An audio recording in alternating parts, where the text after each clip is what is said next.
Bananas are a popular fruit in many countries and are grown across tropical regions around the world. The journey of a banana from a young plant to the consumer market involves several crucial stages, each requiring the expertise of farmers. Farmers plant bananas with a spacing of 2 to 3 meters, allowing them to grow without competing for sunlight. Saplings are placed about 30 centimeters deep in the soil. This depth helps anchor the plant and prevents it from toppling over, especially when they start to bear heavy banana bunches. Farmers must remove diseased or dead leaves to prevent the spread of disease and enhance the process of photosynthesis. As the flowers bloom and more bananas grow, farmers cover the banana bunches with bags to protect the young fruit from insect attacks. Maintaining an even temperature inside the plastic bag is crucial for the color and development of the fruit. They also remove excess bananas to concentrate nutrients for the banana plant. Pruning helps control the structure of the bunch, making maintenance easier. This promotes strong plant growth and national markets. Each banana bunch can weigh from 65 to 110 pounds, so farmers often use foam padding on their shoulders in order to avoid injury. A harvest team typically needs at least 2 people. As one farmer cuts with a knife, the other supports the bunch to ensure that it doesn't get damaged. Next, farmers secure the banana bunches onto a pulley system. This system is used to transport the bananas from the field to the collection points. This is especially true for banana farms located on hilly terrain. The installation of a cable system is ideal.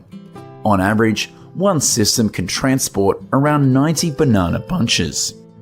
Meanwhile, each truck can only carry around 35 to 40 bunches, making trucks more commonly used on smaller farms.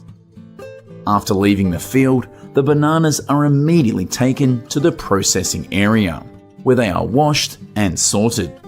Skilled workers cut large banana bunches into smaller clusters and soak them in clean water. The second wash removes any remaining dirt or impurities after the initial wash. The smaller banana clusters are gently placed in fresh water to ensure they are thoroughly cleaned. Bananas are pre-cooked. Skilled workers peel the bananas by hand, and slicing machines cut them into evenly thin slices, around 3 to 5 millimeters thick. During frying, workers continuously stir the bananas to ensure an even crisping on all sides at a temperature of around 180 degrees. After 2 to 3 minutes, the bananas become crispy and turn yellow. Once the fried bananas cool, a conveyor belt moves the slices to a seasoning mixer, followed by the packaging line. This production facility can process up to 15 tons of bananas each day. Production of fried bananas is growing because people want to choose healthier snacks. It is estimated market size is $2.66 billion US. Bananas can also be used to make banana flour, a healthy alternative to wheat flour in various recipes. Green bananas are dried and ground into a fine powder. With a modest initial investment, farmers can produce banana flour and market it to retailers. In addition to food, farmers can produce a lightweight, breathable fabric from banana stems. There are 2 types of banana fibers. Vegetable oils are increasingly popular as a potential solution for the global food security. But have you ever wondered just how they are produced? The journey from fruit in the field to becoming oil is one full of excitement. We will watch now how farmers harvest tons of fruit to produce oil. The first fruit we will take a look at is the oil palm. oil palm trees thrive in tropical climates. That is why they are found in countries like Indonesia and Malaysia. Currently, these two countries account for around 85% of global palm oil production. The palm oil production process begins with nurturing oil palm seeds in nurseries. After around 12 months before the rainy season begins, these seedlings are transplanted into the fields. Each palm tree is planted approximately 9 meters apart. This spacing reduces competition for sunlight between palm trees and ensures each tree receives maximum light for optimal growth. Oil palm trees usually bear fruit after 2.5 to 3 years of planting in the field. Ripe palm bunches can weigh anywhere. Palm fruit is not sold on the market and is mainly processed into other products such as oil. The palm fruit is transported from the plantation to the factory within 24 hours. Most small-scale processors do not have the ability to generate steam for sterilization. Therefore, intact palm fruit bunches include cotton absorb a lot of water during cooking. High-pressure sterilization systems crush fruit clusters after heating to loosen the fruit. Finally, palm fruit is sent to the press and the oil is converted into pure palm oil via a purifier.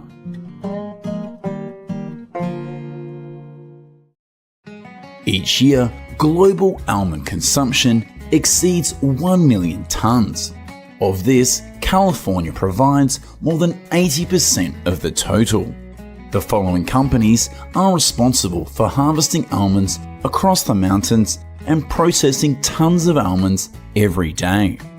Once pollination is complete, the almonds begin to grow. On average, each tree will produce more than 6,000 almonds. It will take 6 to 7 months to grow until they are ready for harvest. Farmers use machinery to speed up the harvesting process. The almond harvester deals temperature and humidity conditions to ensure a constant supply of almonds for year-round processing, while the larger almonds continue their journey for oil processing. Unrefined almond oil is made by pressing raw almonds without using high heat or chemical agents. This low-temperature process helps almond oil retain more of its nutrients, making it a better choice for culinary uses. Bottled almond oil can be used for the next 12 months.